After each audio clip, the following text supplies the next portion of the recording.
नमस्कार, मैं नामिका सिंह और आप देख रहे हैं तेजस्वी। गौतम बुद्ध नगर ग्रेटर नोएडा वित्त और तकनीक के संगम पर आधारित प्रतिष्ठित समिट मनी अल्फा 360 इंडिया 2026 का भव्य शुभारंभ 24 अप्रैल 2026 को इंडिया एक्सपो मार्ट में हुआ।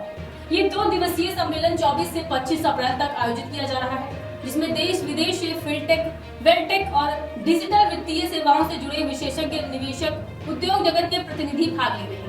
वही आपको बता दें कि कार्यक्रम का उद्घाटन उत्तर प्रदेश सरकार के कैबिनेट मंत्री नंद गोपाल गुप्ता नंदी ने किया। अपने संबोधन में उन्होंने कहा है कि ये केवल एक कार्यक्रम नहीं बल्कि एक बड़े परिवर्तन की शुरुआत है।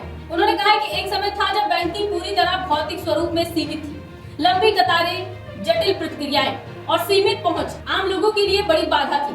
लेकिन आज भारत एक ऐसे दौर में खड़ा है जहां वित्तीय सेवाएं न केवल तेज और सुलभ हुई हैं बल्कि समावेशी भी बन चुकी हैं। उन्होंने पुराने समय की तुलना करते हुए बताया है कि पहले बड़ी राशि के लेन देन के लिए भारी शुल्क और समय लगता था।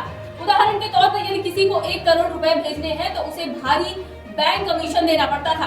वहीं आज डिजिटल माध्यमों के जरिए मात्र कुछ रुपए शुल्क में कहीं भी तुरंत पैसा भेजा जा सकता है। कैबिनेट मंत्री ने इस बदलाव का श्रेय प्रधानमंत्री नरेंद्र मोदी की दूरदर्शिता को देते हुए कहा है कि वर्ष 2014 से ही भारत को डिजिटल अर्थव्यवस्था बनाने की दिशा में ठोस रोड मैप तैयार किया गया।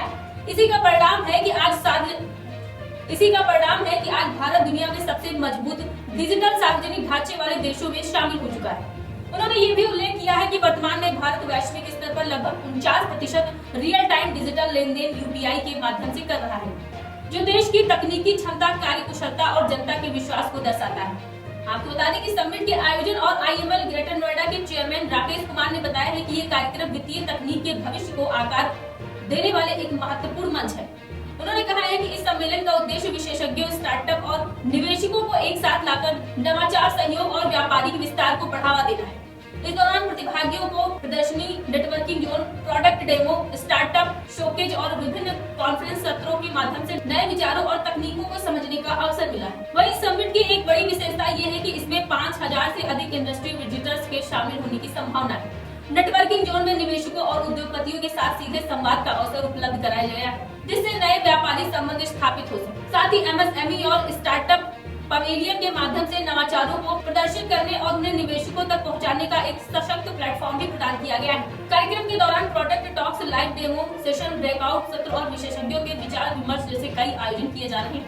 इसमें pre qualified delegates, solution providers और विभिन्न संगठनों की सक्रिय भागीदारी देखने को मिल रही है। यह मंच न केवल विचारों के आदान प्रदान का माध्यम है बल्कि भविष्य की रणनीति को तय करने का अवसर भी प्रदान करता है।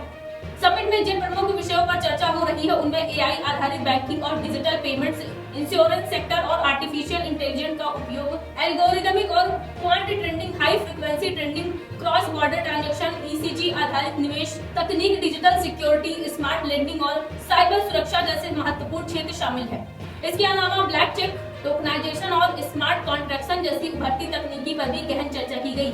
कुल मिलाकर money alpha 360 India 2026 summit Bharat की तेजी से विकसित हो रही डिजिटल अर्थव्यवस्था का प्रतीक बनकर उभर रहा है। ये सम्मेलन न केवल तकनीकी नवाचारों को बढ़ावा देता है बल्कि देश के वैश्विक वित्तीय नेतृत्व की दिशा में आगे बढ़ाने का कार्य भी करता है। आज हम केवल एक कार्यक्रम नहीं कर रहे हैं, कार्यक्रम का उद्घाटन नहीं कर रहे हैं। यह एक ऐसे परिवर्तन की शुरुआत है जो वित्त की कार्यशैली, उसकी गति और उसके स्वरूप को नए सिरे से प्रभावित करती है। एक समय था जब वित्त के लेन देन, वित्त केवल कागजों से चलता था। लेन देन का मतलब था लंबी लाइन, धीमी कार्यशैली और लंबी प्रतीक्षा। बैंकिंग पूरी तरह फिजिकल थी, पूंजी सीमित थी और अवसर भी कुछ लोगों तक ही सीमित थे।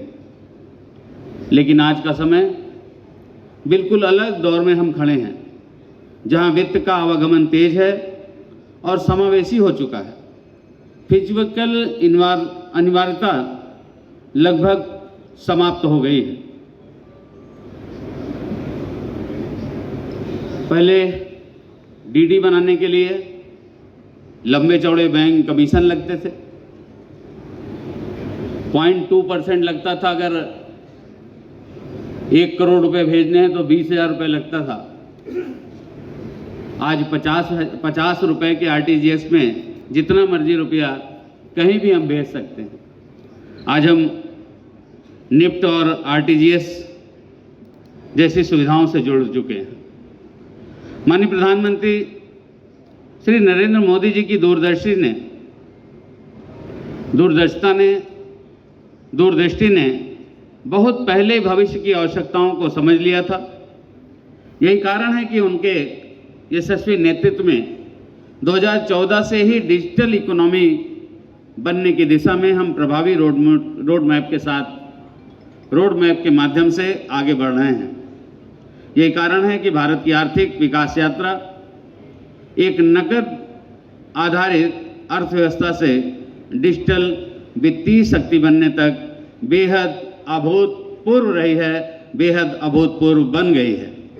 के आह्वान डिजिटल इंडिया ने भारत को दुनिया की सबसे मजबूत डिजिटल सार्वजनिक संरचना के स्वरूप में विकसित किया है। अभी हमारे चार्टर्ड अकाउंटेंट चरणजीत जी नंदा जी आपको बता रहे थे।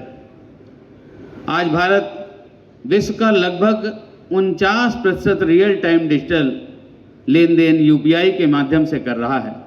यह हमारी बढ़ती क्षमता, कार्यकुशलता और विश्वास का प्रमाण है।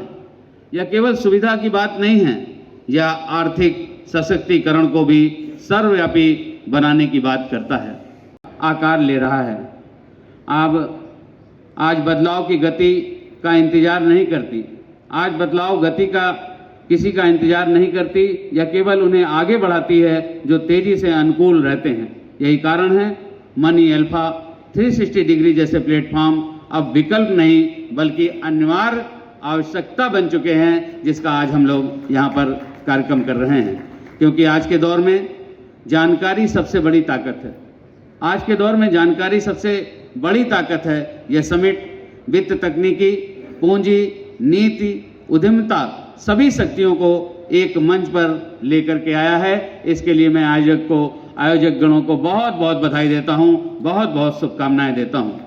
यही वह मंच है जहाँ विचार निवेश से मिलते हैं, नवाचार नीति से जुड़ता है और महत्वाकांक्षा अवसरों में बदलती है। जैसे जैसे हम $1 ट्रिलियन की अर्थव्यवस्था की ओर तेजी से ठोस कदमों के साथ आगे बढ़ रहे हैं, इस तरह के कार्यक्रम हमें और तेजी से आगे बढ़ने में मदद करने का। आज एक सब्जी के ठेले और चाय वाला भी QR कोड को भुगतान को स्वीकार कर रहा है। दूसरी ओर बड़े बड़े निवेशक आसानी से वैश्विक स्तर पर पूंजी का आदान प्रदान कर रहे हैं। डिजिटल वित्त ने अवसरों को पहले से कहीं अधिक सरल बना दिया है। आज देश की डिजिटल इकोनॉमी कुल अर्थव्यवस्था की तुलना में पहले की तुलना में 2.4 गुना तेजी से आगे बढ़ रही है, जिससे लाखों रोजगार के नए अवसर सृजित हुए हैं। जीडीपी में महत्वपूर्ण योगदान भी सुनिश्चित हुआ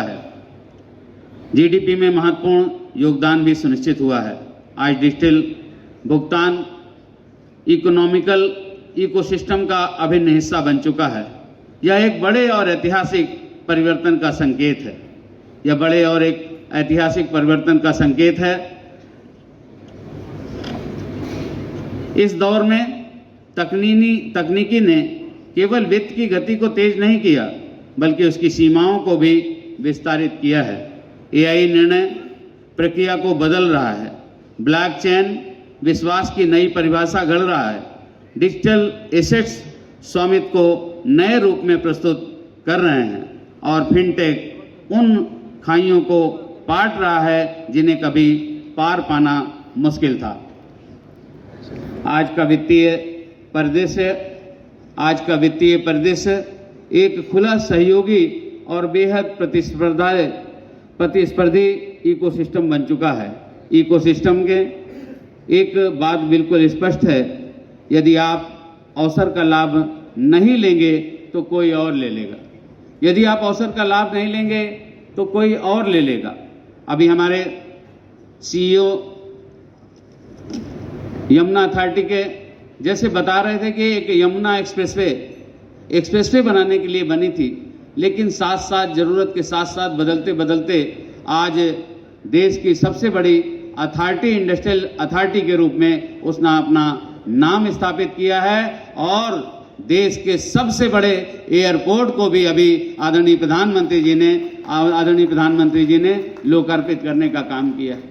आप देख रहे होंगे, ये 28 मार्च की बात है जब पूरी दुनिया, मिडिल ईस्ट के लोग, मिडिल ईस्ट के बहुत सारे देश कब कहाँ बम गिर जाए, कब कहाँ मिसाइल गिर जाए, कब कहाँ ड्रोन से हमले हो जाए, डर के साए में जी रहे थे।